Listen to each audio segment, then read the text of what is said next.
Here we go, round 9. Oh, and that's a good early land by Crawford. I think it's more than no nonsense. As Teddy Atlas would always say, Canelo is looking to be friends, and Crawford is not looking to be friends. Great exchange from Terrence Crawford right there. Canelo's landing, but not like Terrence Crawford. What's going on, everybody? This is Afro Think Tank. Congratulations, Terrence Bud Crawford from Omaha, Nebraska, for putting on a boxing clinic and winning the third undisputed champion in a third weight class, which has never been done before by a male. Clarissa Shields, all right, is a female who has done it, right? So Clarissa Shields and Terrence Bud Crawford are the best boxers in the world, best fighters in the world. I keep telling y'all, we gods of war. I don't just be saying that to toot our own horn. We are literally gods of war on this planet. When it comes to combat, black people are superior, period, mentally and physically. Because people forget about the mental part. You see, people forget how smart Terrence Bud Crawford is on the battlefield, in the ring. And they don't take in consideration how smart and intelligent his coaching staff is on the side of the ring, shooting out the commands, paying attention and strategizing in real time. And I don't think our coaching, black intellectual combat strategists get enough props, to be honest. Because, you know, people usually concede, okay, they're physically gifted, yeah, but they never want to take into consideration how intellectual you have to be to fight. Just fighting is 80% intelligence and 20% physical. The physical work is done in the gym, right?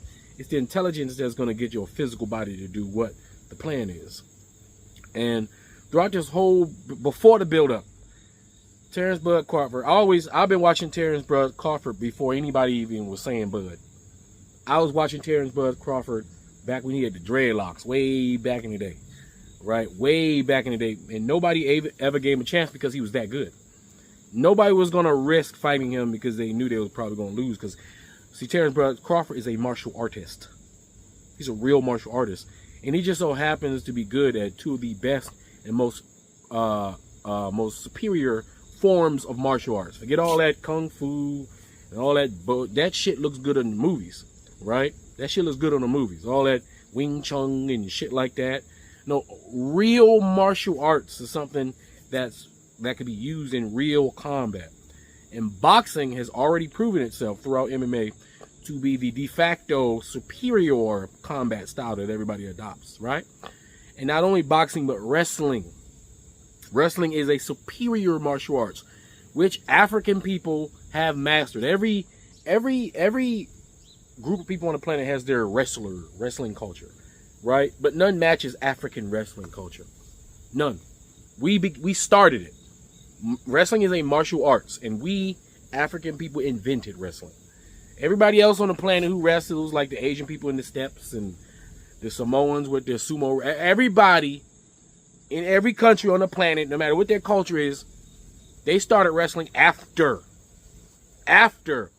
their ancestors, the Africans, gave it to them. All right, straight up. We've been wrestling before the rest of the world's existence. All right, that's our shit. And Terrence Bud Crawford, in the tradition of wrestling, as an African American, he wrestles, right? And the things about wrestlers is, because of the nature of that sport, they have the ability to, first of all, wrestlers have the ability to go up and down in weight and maintain their strength, because they need their strength for the match. They have the ability to create effective strength and not just bulk fat strength. Let me just eat some pounds and put some weight on, you know, to say I meet the criteria for this weight class. No, wrestlers know how to build bodies. They know how to build body. Look at a wrestler's body. That's a man body. That's a body. All right, that's a body. You understand? Of power. And not only do they have mastered the ability to stress their bodies out continuously at the highest level of stress, but they managed to do that while keeping their bodies healthy, right? In clean sports, right? So when everybody kept saying that Terrence Bud Crawford was small, I'll be like, he ain't small. He's a wrestler. I say, you look at a person his size who's not a wrestler, I can understand that. But if you're a wrestler, you're about 4 times bigger than that on the inside. You're just not showing it size-wise, but your muscle capacity, your muscle's ability to soak in oxygen and operate is 4 or 5 times is greater than anybody his size. So that's why every time they make excuses about Terrence Crawford being too small, he goes up in weight class and he beats the crap out of somebody that's bigger than him. Everybody's shocked, right? And the thing is, Crawford been chasing Canelo for a minute because he knew, I beat Canelo. And Canelo, let me tell you what Canelo is. Canelo, he's a good fighter. He's tapping on great, all right? But Canelo has the complexion for the protection. If you look at Canelo, right, he doesn't, if you look at Mexican fighters, they're the second best fighters in the world after African Americans, right? When it comes to boxing anyway. They're the second best fighters in the world, right? But if you look at Canelo, I'm not sure if you noticed, but, you know, the Canelo that you're looking at is a ginger. If Canelo were to do his DNA, I'm pretty sure a lot of that DNA, I'm pretty sure a majority of that DNA would say Europe. Don't you think? You see, Mexican is a nationality. Spanish or Latino is a language-speaking ethnic group, not racial, right? Mexicans don't tend to recognize their racial categories, right? Because the white Mexicans are the ones that you see on TV. They want to hide their discriminatory culture within the, you know, within their official language, their official, you know, category. So if there is no Afro-Latinos, if there's no Afro-Mexicans, there's no Indian Mexicans, then there's no racism, there's no discrimination. We're all Mexican, right? But if you look at Canelo, you can see he's white. He's a European, right? So because of that, he's been given privileges that no other Mexican boxer has ever been given. Canelo always gets the nod when fights are close. I've seen Canelo lose 3-4 times, and they just gave it to him when clearly he lost, right? Usually when he's fighting some Cuban fighter, right? You know, and they make excuses for Cuban styles. Cubans have a particular style, right? It's very amateur-like style, right? You know, it's like amateur boxing, right? You know, but he'd be losing to them, yet somehow, you know, they'll give him a nod. I knew that in the real world, Canelo was just a really good European boxer who spoke Spanish, who fought in the Mexican style, right? But I knew that he had absolutely no chance to beat Crawford. Crawford is a martial artist in every sense of the word. He's a student of the game. He's like Bruce Lee, right? Bruce Lee was a martial artist. He was a student of his own game, right? He took that shit seriously, and Crawford does. Crawford takes it seriously.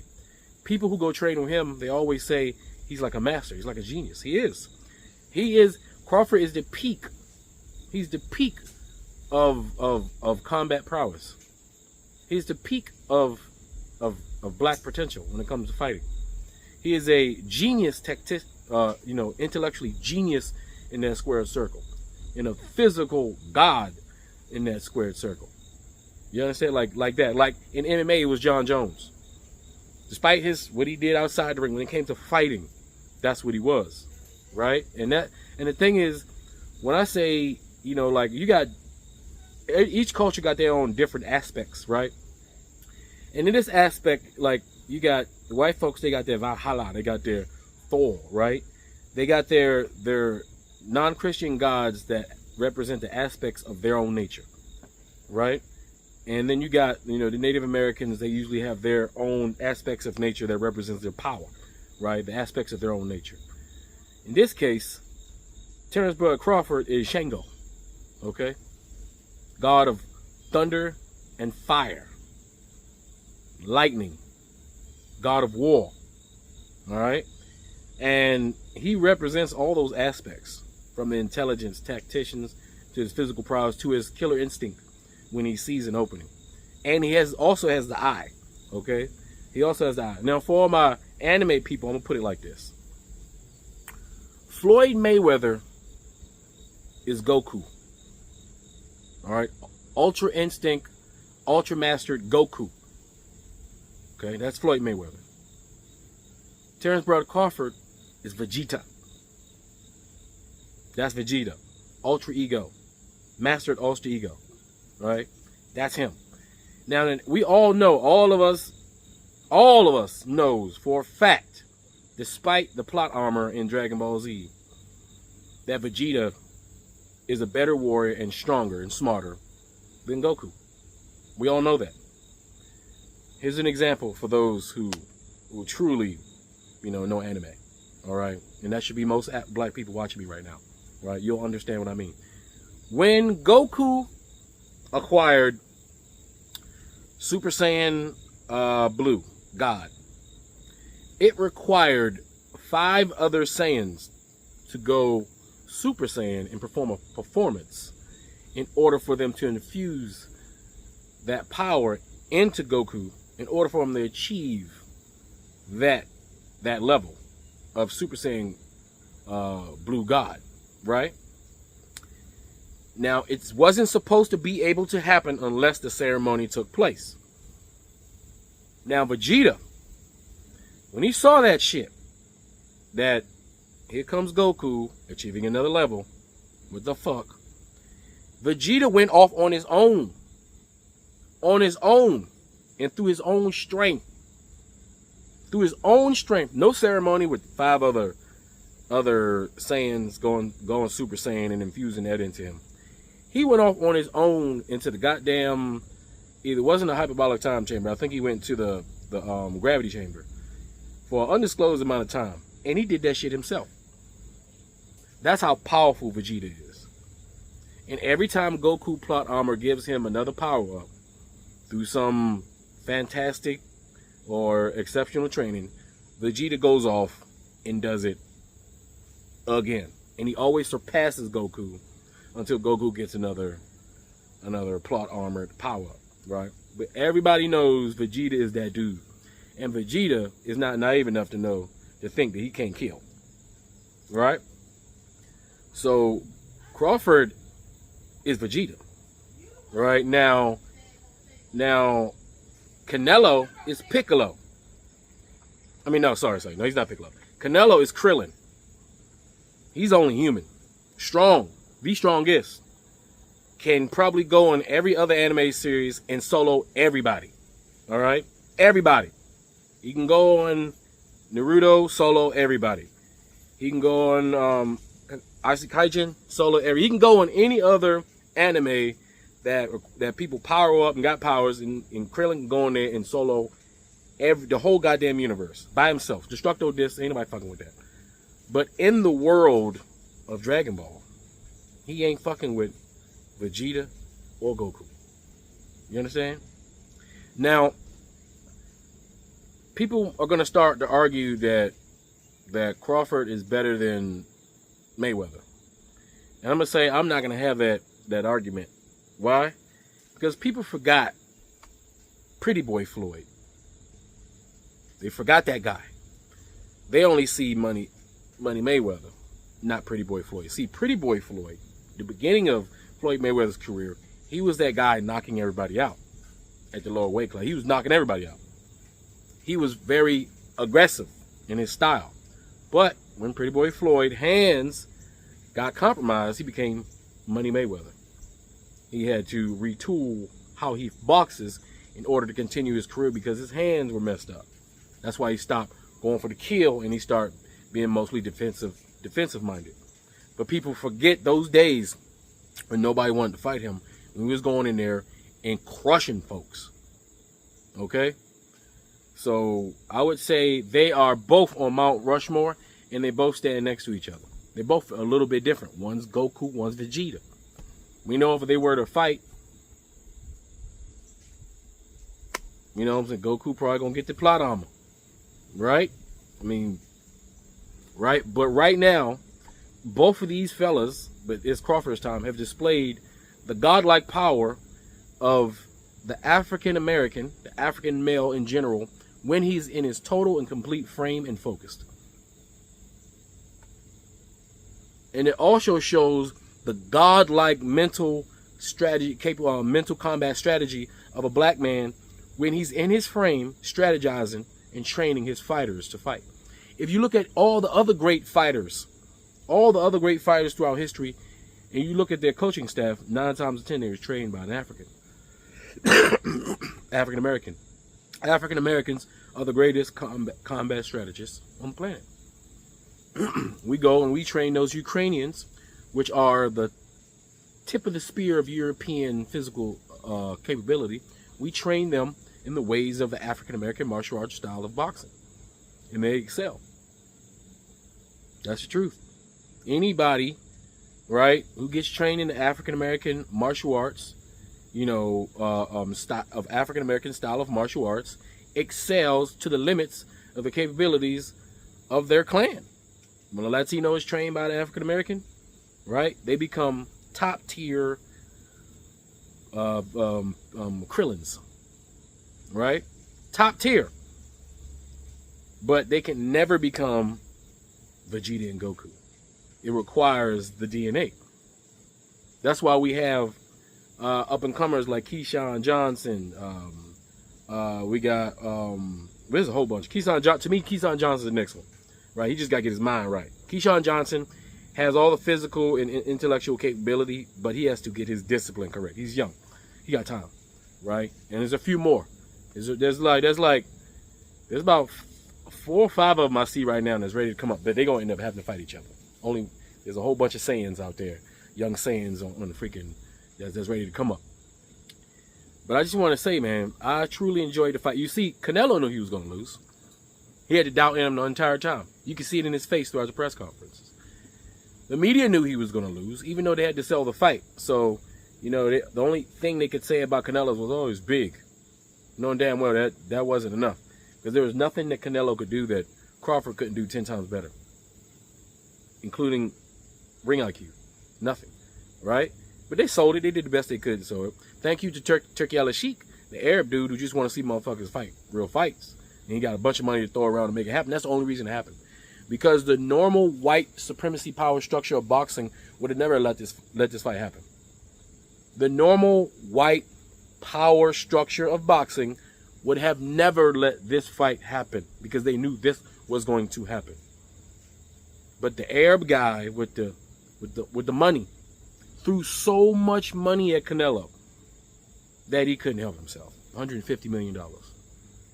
Would you get your ass beat by by Crawford for $150 million? You goddamn right. Shit. You goddamn right. How the hell would? Nobody lost. Nobody lost last night. Canelo didn't lose. All right? Canelo lost against the greatest fighter in the world. He don't got to bow his head down in shame. He was supposed to lose. He was going to lose. But he got $150 million. So who lost? You know what I'm saying? Shit. You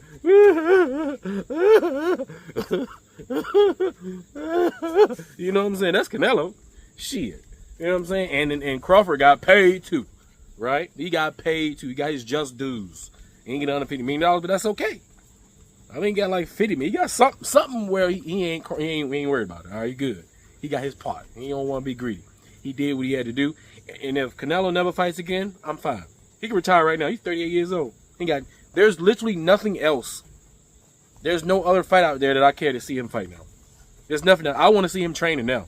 I want to see him on the commentary. I want to see him in the front row of the next up and coming boxers. That's what I want to see. Because there's nothing for him to be done. There's nothing to be done for him. There's nobody that can call him out and all of a sudden I'm get excited about the fight.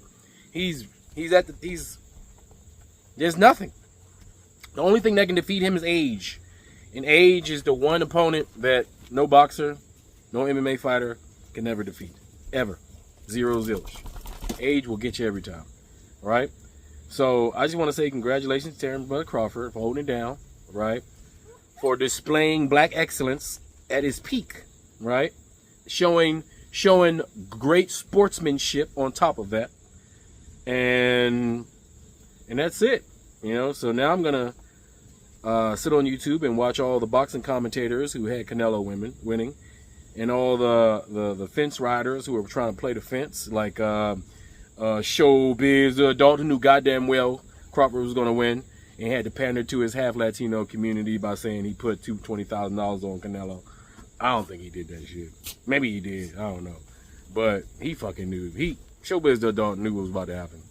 But you know, he got to pander to half his boxing fans, which are Latinos. So he had to kind of pretend like he didn't know what was going on, right? So I'm gonna enjoy watching them. All of a sudden, backseat drive Monday, freaking Tuesday morning quarterbacking. All right, Tuesday, not Monday. All right, we talking Tuesday, and the game was on Sunday. All right, that type of shit, right? And bask in the glory of the day. Anyway, that's all I gotta say for now, guys. You tell me what you thought about the fight, because be honest, Canelo may have won 2 rounds at the most, and if he won, that's because he threw a punch. His plot armor had him win 1 or 2 rounds, I swear. And I don't know what the scorecards were talking about. Crawford beat him so decisively that they tried to steal it and couldn't do it. They had that shit baked in the goddamn cards and they couldn't do it.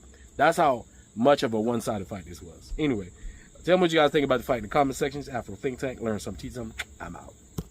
Free Sudan! Boycott diamonds and gold! Free Sudan! Boycott diamonds and gold!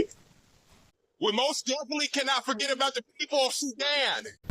Wait. Before you go, for all my subscribers and philanthropists out there, I'm building a solar power community water bowl system in Nigeria. It's going to cost between $5,000 and $6,000. I'm trying to raise money. If you want to participate and help me build this solar power water system, please donate to the Cash App and put solar water in the notes. Solar water in the notes. I'll put PayPal, Stripe, and Zelle. Anyway, thank you. That's all I gotta say. It's Afro Think Tank. Learn something, teach something. I'm out. Thanks for watching Afro Think Tank. Don't forget to like, share, and subscribe. And follow me on Substack and Patreon for more content. Remember, it's Pan-Africanism or nothing.